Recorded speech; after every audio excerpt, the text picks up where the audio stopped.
Nous sommes en janvier 2026. Regardez le football actuel. Il est rapide, il est athlétique, il est tactiquement parfait. Mais il est froid. Il manque quelque chose de sacré. Le génie. Cette étincelle irrationnelle qui ne s'apprend pas dans les manuels. Aujourd'hui, dans Mental Nation, nous n'allons pas faire une analyse tactique. Nous allons pratiquer une autopsie.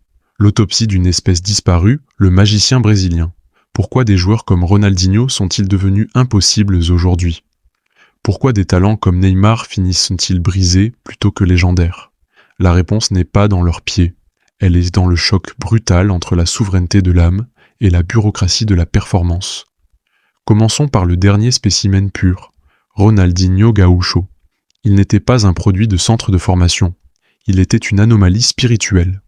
Sa structure mentale reposait sur ce que Thomas Sowell appelle la réalité organique. Il ne suivait pas un plan, il manifestait un état d'être. Ronaldinho jouait avec une absence totale de peur. Il était immunisé contre la pression des entraîneurs technocrates, ces Owens qui veulent nous tout contrôler. Pour lui, le dribble n'était pas un moyen d'atteindre un but, c'était une célébration de l'instant. C'était sa vraie religion, mais cette souveraineté avait un coût. Dans un système européen qui commençait déjà à exiger une standardisation industrielle, Ronaldinho était un bug dans la matrice. Le système ne l'a pas vaincu sur le terrain.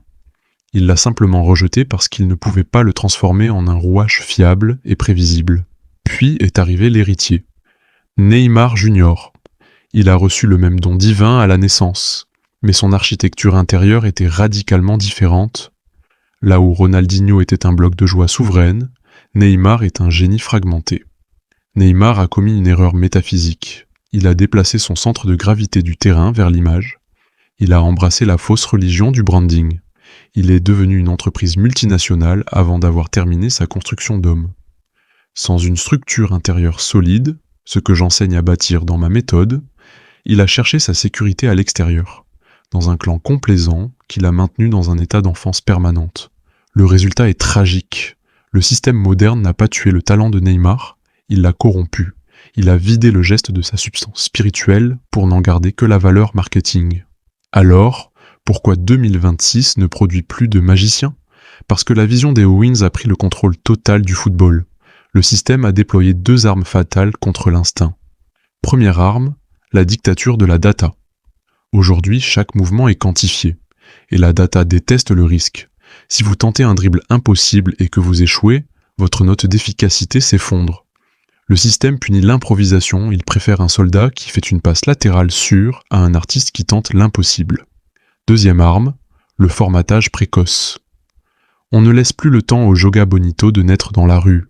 On prend les jeunes brésiliens, on les met dans des laboratoires européens, et on remplace leur architecture organique par une architecture industrielle. On leur apprend à être des athlètes parfaits, mais on éteint leur feu sacré.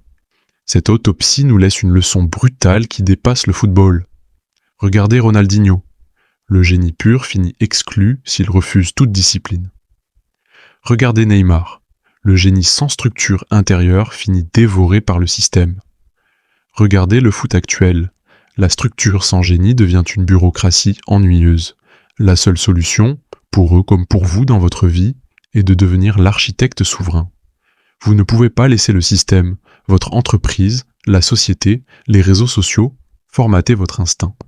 Vous devez construire un temple intérieur assez solide pour protéger votre étincelle unique contre la pression de la conformité. C'est la mission de mon livre, Rebâtir ton âme. Apprendre à construire cette forteresse mentale qui vous permet d'être aussi libre que le magicien, mais aussi résilient que le guerrier. Ne soyez pas la prochaine victime du formatage. Reprenez le contrôle de votre génie. Bâtissez-vous.